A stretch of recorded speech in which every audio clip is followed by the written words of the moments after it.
এটা দেখে অবাক হওয়ার কিছু নেই। এটা আমার অনেক পুরানো ভিডিও, যখন হচ্ছে আমি বাংলাদেশে থাকতাম তখনের করা ভিডিও। দেশে থাকতে হচ্ছে লাল শাক প্রচুর খাওয়া হতো। জার্মানিতে আমি এই শাকটা এখন পর্যন্ত পাইনি। আমি শাক যখন রান্না করতাম অনেক ভালো মতো কয়েকবার পানির মধ্যে চুবিয়ে চুবিয়ে ভালো মতো পরিষ্কার করে ধুতাম। আর ধোয়ার পরে নিচে হাত দিয়ে দেখতাম পাতিলে যে কোনো ময়লা বা বালু আছে কি না। তারপরে যখন দেখতাম যে বালু চলে গেছে, তার মানে হচ্ছে আমার শাক ধোয়া হয়ে গেছে। উঠানোর পর আমি পাত্রে পানি ঝরিয়ে রাখতাম। আমি এখানে পেঁয়াজ কুচি দিয়েছি। শাকটার অলরেডি এখানে পানি ঝরা হয়ে গিয়েছিল। তারপরে আমি পেঁয়াজ কুচি আর এখানে রসুন কুচি করা ছিল, তো রসুন কুচি ভালো মতো দিয়ে এটা সিদ্ধ করতে হবে। আর পরিমাণ মতো হচ্ছে লবণ দিতে হবে। শাকের লবণের পরিমাণটা হচ্ছে কম বেশ হলে আবার শাকটা খাওয়া যায় না, তো প্রথম দিকে আমি হচ্ছে কমের দিকেই দিই। তারপরে আস্তে আস্তে করে আমি হচ্ছে লবণের পরিমাণ বাড়িয়ে দিই যদি দেখি লবণের পরিমাণটা কমে গেছে। আর নর্মালি শাকটা হচ্ছে অনেকটা কমে আসে।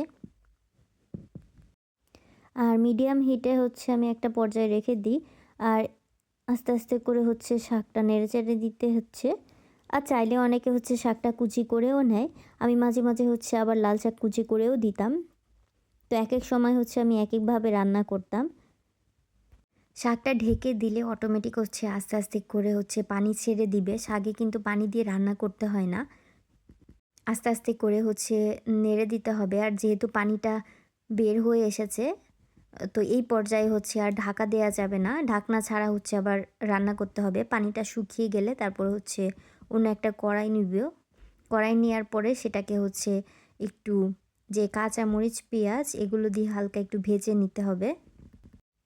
তো এখান থেকে শাকগুলো আমি একটা বাটিতে তুলে নিয়েছি। নর্মালি হচ্ছে আমি এভাবেই হচ্ছে বাসায় রান্না করতাম। সরিষার তেল, এখানে কাঁচামরিচ, রসুন আর হচ্ছে পেঁয়াজ কুচি আছে, তো এগুলো আমি দিয়ে ভালো মতো হচ্ছে হালকা হচ্ছে ব্রাউন করে ভেজে নিব।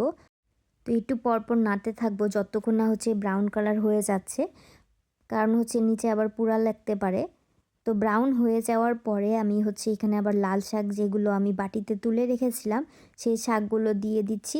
দিয়ে দেওয়ার পরে হালকা নাড়াচাড়া দিতে হবে। আর এটা রান্না করা হচ্ছে খুবই সহজ, এটা সবাই পারে। তো এটা আমার অনেক আগের করা ভিডিও ছিল, তো লাল শাক দেখে আমার খুব খেতে ইচ্ছে করছিল। আমি জার্মানিতে এখন পর্যন্ত হচ্ছে এই লাল শাকটা এখনও পাইনি। তো দেশে এটা হচ্ছে প্রচুর খাওয়া হতো, আর এটা হচ্ছে তো অনেক পুষ্টিগুণ। আর আমরা যারা দেশের বাইরে থাকি প্রত্যেকটা দেশি জিনিসই হচ্ছে আমাদের কাছে খুবই মূল্যবান জিনিস। আর আমরা হচ্ছে দেশি খাবার যেগুলো নর্মালি সব সময় খেতাম, এখানে তো সেই জিনিসটা পাই না। তো যাই হোক, এটা হচ্ছে লাল শাকের এই পর্যায়ে হচ্ছে চলে এসেছিল। এটা হচ্ছে আমার অনেক আগের করা ভিডিও, তো সেটাই শেয়ার করেছি। তো সবাই ভালো থাকবেন, সুস্থ থাকবেন, আল্লাহ হাফেজ।